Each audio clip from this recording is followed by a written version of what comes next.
Alors bonjour les gars. Aujourd'hui dimanche 23 avril 2023, on va faire une petite analyse sur le Bitcoin. Mais avant, j'aimerais que ceux qui n'ont pas vu la vidéo sur les bandes de Bollinger, ces stratégies de swing trading, puissent aller regarder ça pour pouvoir venir suivre euh, l'explication sur le résumé, parce que la plupart des résumés que je propose sur la chaîne sont basés sur cette stratégie de Bollinger Band qui est assez simple, qui ressemble beaucoup à la stratégie des tortues. Donc vous allez comprendre le concept, backtester chez vous et l'améliorer à votre propre sauce. Vous devez pouvoir l'adapter à votre propre sauce pour l'utiliser. Alors donc sur ce, on va passer sur le Bitcoin. Donc je vais mettre les charts ici. Je suis sur la plateforme de investing.com. Donc comme on fait d'habitude, on va faire l'analyse en mensuel, en hebdomadaire, puis en journalier. Ce sont les trois grands time frames que j'utilise. Je vais rarement descendre sur des unités inférieures pour que ce soit un peu simple et concis pour tout le monde. Parce que sinon, il y aura beaucoup trop de mouvements à gérer. Alors, donc le concept de la stratégie est simple. Je fais un petit bref résumé ici. Le concept de la stratégie est simple. Ce qu'on cherche en fait dans ces stratégies, c'est d'avoir les prix sur, par exemple, on veut prendre que des positions acheteuses. Donc, on cherche en fait que le prix quitte la borne inférieure, aille tester la borne supérieure, que les prix viennent ensuite clôturer en dessous de cette moyenne mobile à 5 unités que vous voyez en violet. Ensuite, que le breakout se fasse, ok? Que le breakout se fasse pour qu'on puisse se positionner et viser une fois la distance qui serait, c'est-à-dire cette distance qui est ici, on va viser une fois ça au-dessus. Donc ça, c'est la base du système pour pouvoir nous positionner. Ça, c'est la base pour se positionner. Après, la gestion du money management, tout ça, c'est autre chose. Mais pour trouver les points d'entrée, on va se baser sur ce principe-là. Donc ici, dans notre cas de figure, qu'est-ce qu'on a? En fait, ce qu'on a avec la bande de Bollinger, puisque c'est un indicateur de tendance, ce qu'on a en fait, c'est lorsque une borne est testée. D'habitude, ce que les gens ils font, c'est que lorsqu'une borne est testée, les gens ils cherchent à anticiper un retournement et aller dans le sens opposé. Ok? Mais moi, ce que moi je fais, en fait, je l'utilise comme indicateur de tendance. Donc, en fait, quand une borne est testée, ça veut dire, quand je dis une borne, c'est-à-dire les bandes, la bande supérieure et la bande inférieure, quand une borne est testée, pour moi, ça veut dire en fait que la force du marché est de ce côté-là et qu'il y a plus de probabilité après le pullback qui arrive toujours. Donc le pullback, c'est celui, par exemple, cette clôture au-dessus de la moyenne à 5 unités. Le pullback, après ce pullback, que les marchés vont continuer dans la direction là. Donc pour moi, la bande de Bollinger indique toujours la tendance. Donc il faut plus chercher à aller dans la direction de la bande de Bollinger plutôt que de chercher à contrer. Moi, c'est sur ce principe que je me base pour l'utiliser comme indicateur de tendance.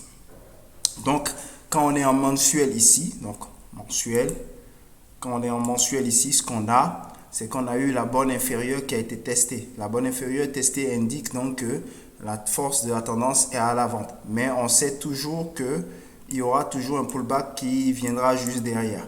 Donc le pullback a eu lieu à ce niveau avec les prix qui ont clôturé au-dessus de cette moyenne mobile à 5 unités qui nous permet de voir si sur un time frame inférieur il y a eu un pullback. Donc lorsque les prix clôturent au-dessus, vous savez que les acheteurs essayent de reprendre la main.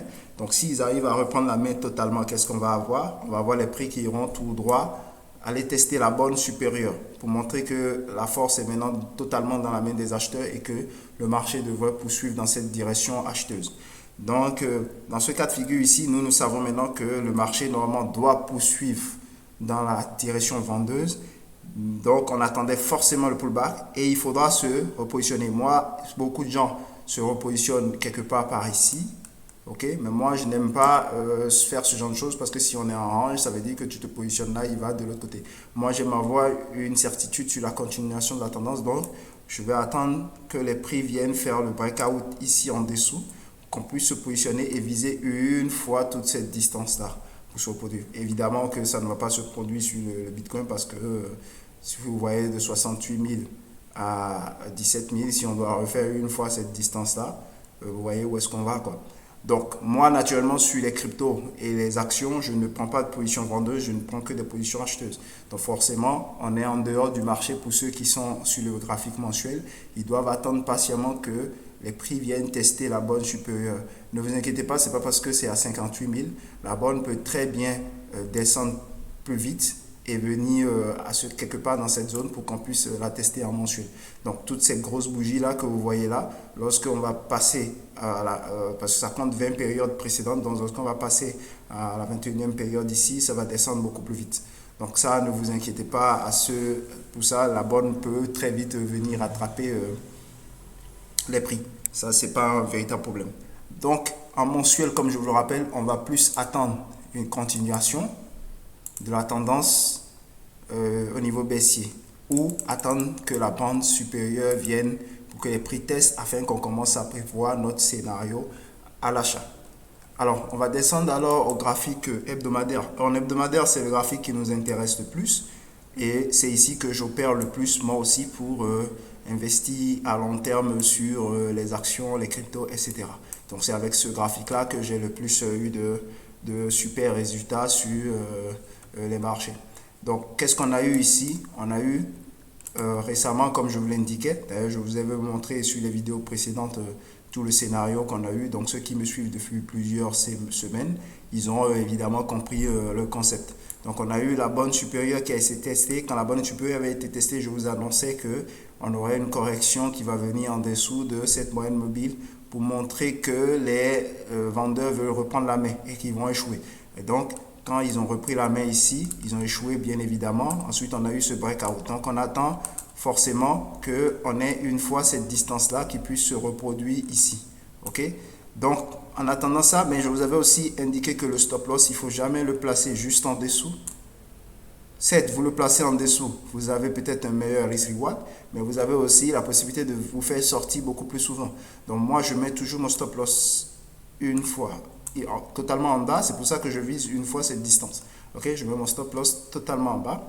Et je vous avais expliqué justement dans cette période-là que le marché pouvait venir éjecter les gens qui sont là, qui ont mis le stop loss là, et remonter. Et c'est ce qui s'est produit exactement comme je vous l'avais annoncé durant plusieurs semaines.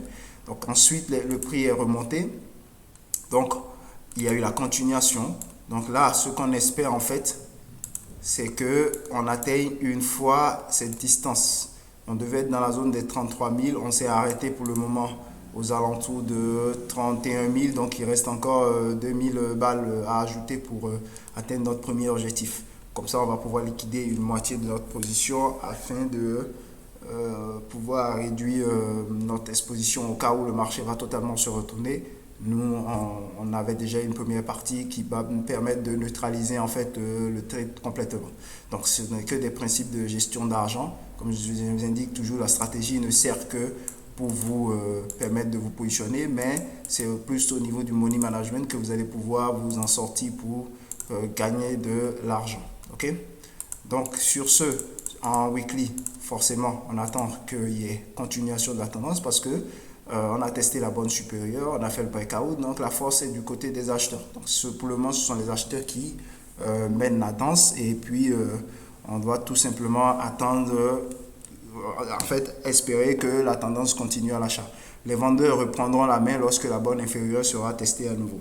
Donc tant que la borne inférieure n'est pas testée à nouveau, pour le moment, on reste dans notre tendance haussière. On va atteindre une fois, comme j'ai dit, la distance, on va sortir une partie et sortir progressivement un peu de notre position jusqu'à ce que... Il ne faut pas réellement espérer voir les prix aller tester, aller directement d'un coup, non. Il faut pouvoir sortir progressivement sa position, faire les runs, sortir, etc., etc. Comme vous avez pu le voir ici déjà, vous avez vu ce bull run aussi, comment on aurait pu gérer cela facilement. On aurait eu le test, le pullback, le breakout, on serait entré, on aurait pris une fois ici, ensuite on va manager le reste du trade. C'est ce qu'on a eu là, c'est ce qu'on avait eu aussi précédemment en 2017, on a eu la même chose. Ok, donc la Bollinger Band vous permet d'exécuter simplement les trades sans trop de prise de tête, surtout avec de grosses unités de temps comme l'hebdomadaire ou le mensuel. Généralement, c'est beaucoup plus efficace. Alors, on va descendre sur alors sur le dernier, ce sera le journalier. Et donc en journalier, je vous l'avais annoncé, j'étais ici, après j'ai plus fait de vidéo sur le journalier parce que je vous avais annoncé une entrée quelque part ici, ok. On avait eu une autre entrée ici, ok. Donc on avait eu une première entrée ici, on devait viser une fois la distance. On avait tapé ça tranquille, on l'avait eu en notre one-to-one. Ok, ensuite on avait eu un autre trade quelque part ici.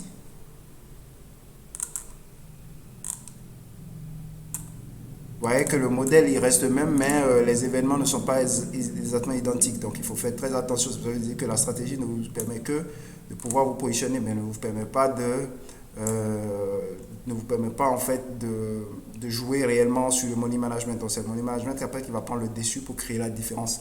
Donc là aussi on a eu notre one-to-one et normalement on pouvait avoir encore un autre trade ici qui s'est déclenché à ce niveau. Ok, un nouveau trade qui s'est déclenché à ce. Après, bon, moi, je n'aurais pas pris celui-ci ni celui-ci parce qu'on était déjà au-dessus, mais celui-là, c'est le même trade que j'allais garder jusqu'à ici. Donc, ça, c'est une autre manière de faire un peu avancée que je ne vous montre pas ici parce que chacun doit pouvoir s'approprier la stratégie à sa manière et pouvoir évoluer avec. Mais je vous montre la méthode simple pour que chacun puisse, on soit un peu d'accord sur ce qu'on voit. Alors, donc, ici aussi, si on entre à ce niveau, on doit espérer atteindre les 38 000 lorsqu'il y aura l'accélération qui va suivre, en fonction naturellement de la volatilité que vous avez ici, de l'écart au niveau du range que vous avez là, donc ce rectangle-là, qu'on reproduit une fois au-dessus. Donc, vous devez espérer 38 000 pour ceux qui vont se positionner là. Donc, c'est un peu ça le système. Donc, en attendant, pour le moment, en journalier aussi, nous sommes dans une tendance haussière et nous allons sur ce boucler avec le Bitcoin. Pour le moment, tout est haussier. On va essayer de voir rapidement si je peux identifier quelque chose en une heure, même si je ne fais pas trop une heure. Mais si on était en une heure, à l'heure actuelle, on est le 23. Donc, vu qu'on a testé la bande supérieure et qu'on a eu le pullback à ce niveau, si on a le breakout ici,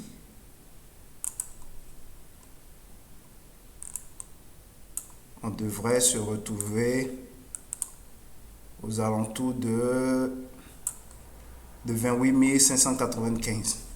Si jamais le breakout en une heure est confirmé, c'est ce que ça devrait donner, logiquement. Quoique, ce n'est pas toujours exact, mais c'est ce qu'on doit espérer si on se positionne là. Alors, donc voilà le résumé que j'ai pour vous sur Bitcoin. Je vous souhaite un bon dimanche et bon trade à tous. Merci.